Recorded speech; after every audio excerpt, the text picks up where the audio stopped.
Price the lord. Hallelujah. പ്രിയ സഹോദരങ്ങളെ, ഒരു പുതിയ ആഴ്ച അല്ലെ, വീണ്ടും എത്ര പെട്ടെന്ന് അല്ലെ, ഓരോ തിങ്കൾ വരുന്നു, അടുത്ത തിങ്കൾ വരുന്നു, പിന്നത്തെ തിങ്കൾ വരുന്നു, ഓരോ ദിവസവും കഴിഞ്ഞു പോകുന്നത്.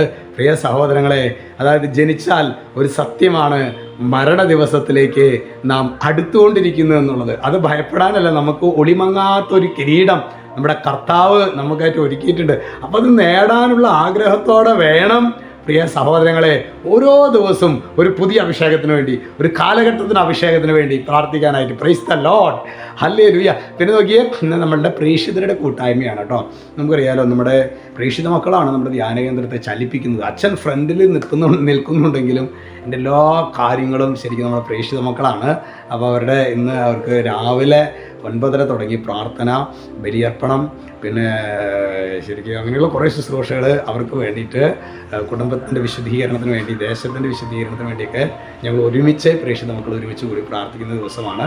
നിങ്ങളുടെ പ്രാർത്ഥനയിലൊക്കെ ഓർത്തേക്കണം. എല്ലാ ദൈവരാജ്യ ശുശ്രൂഷകർക്കും വേണ്ടിയിട്ട് പ്രിയ സഹോദരങ്ങളെ, മുൻപന്തിയിൽ ചിലപ്പോൾ ഒരു വൈദികനോ അല്ലെങ്കിൽ ഒരു സിസ്റ്ററോ ഒക്കെ ആയിരിക്കാം, പക്ഷെ അതിൻ്റെ പുറകിൽ വലിയൊരു ടീം ഒരുമിച്ച് പ്രവർത്തിക്കുന്നതാണ് ദൈവരാജ്യ ശുശ്രൂഷ.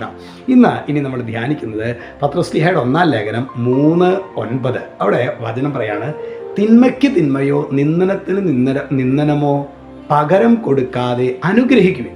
അതായത് നമ്മുടെ ദൗത്യമാണ്, നിങ്ങൾ അവരെ അനുഗ്രഹിക്കുവിൻ. തിന്മയ്ക്ക് തിന്മ പകരം കൊടുക്കാൻ പാടില്ല, നിന്ദനത്തിന് നിന്ദനം പകരം കൊടുക്കാൻ പാടില്ല. പകരം അവരെ കാരണം എന്താ? അനുഗ്രഹം അവകാശമാക്കുന്നതിന് വേണ്ടി വിളിക്കപ്പെട്ടിരിക്കുന്നവരാണല്ലോ നിങ്ങൾ. പ്രിയ സഹോദരങ്ങളെ, അനുഗ്രഹം അവകാശമായി നമ്മുടെ ജീവിതത്തിൽ സംഭവിക്കണമെങ്കിൽ പ്രിയ സഹോദരങ്ങളെ, അത് അനുഗ്രഹമേ നമ്മിൽ നിന്ന് പോകാൻ പാടുള്ളൂ. തിന്മയ്ക്ക് തിന്മ പകരം കൊടുത്തു കഴിഞ്ഞാൽ, വെറുപ്പിന് വെറുപ്പ് പകരം കൊടുത്തു കഴിഞ്ഞാൽ, പാരയ്ക്ക് പാര പകരം കൊടുത്തു കഴിഞ്ഞാൽ പ്രിയ സഹോദരങ്ങളെ, അനുഗ്രഹം അവകാശമാക്കാനായിട്ടുള്ള വിളി നമുക്ക് നഷ്ടപ്പെടും. ഇന്ന് അനേകരുടെ ജീവിതത്തിൽ ശരിക്കും ടിറ്റ് ഫോർ ടാറ്റ്, ഉരുളയ്ക്ക് ഉപ്പേരി എന്ന രീതിയിലൊക്കെ നമ്മൾ ചിലപ്പോൾ കൊടുക്കാൻ തുടങ്ങുമ്പോൾ ചിലപ്പോഴെങ്കിലും പ്രിയ സഹോദരങ്ങൾ നമ്മുടെ അഭിഷേകം നഷ്ടപ്പെടുന്നത്.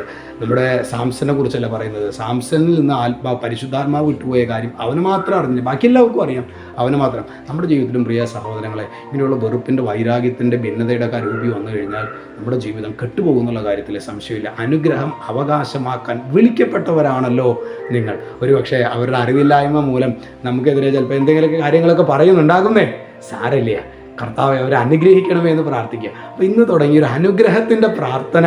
കർത്താവെ, നമുക്കറിയാലോ, അതിപ്പോൾ കണ്ടമാനം ചിന്തിക്കേണ്ട കാര്യമില്ല. നമുക്കെതിരെ നിൽക്കുന്ന കുറേ പേരുടെ പേരുകളൊക്കെ, മുഖങ്ങളൊക്കെ നമ്മുടെ മനസ്സിൽ വരുന്നുണ്ടാകും. ഇങ്ങനെ പ്രാർത്ഥിക്കുക, കർത്താവെ അവരെല്ലാവരെയും അനുഗ്രഹിക്കണമേ, കർത്താവെ അവരെല്ലാവരെയും അനുഗ്രഹിക്കണമേ, എന്നെ അനുഗ്രഹിക്കുന്നതിൻ്റെ ഒരു 100 മടങ്ങ് അവരെ അനുഗ്രഹിക്കണമേ എന്നാണ് പറഞ്ഞേക്കുക. അത് അനുഗ്രഹമായിട്ട് മാറും. ഒപ്പം നിങ്ങളും അനുഗ്രഹിക്കപ്പെടും, നമ്മൾ അനുഗ്രഹിക്കപ്പെടും. ഓ പിതാവേ, ഈ ഒരു അനുഗ്രഹത്തിൻ്റെ അഭിഷേകം, അനുഗ്രഹിക്കാനുള്ള ഒരു അഭിഷേകം കർത്താവേ ഞങ്ങൾക്ക് നൽകണമേ. യേശു ക്രിസ്തുവിൻ്റെ നാമത്തിൽ ഇപ്പോഴും എപ്പോഴും എന്നേക്കും ആമേൻ.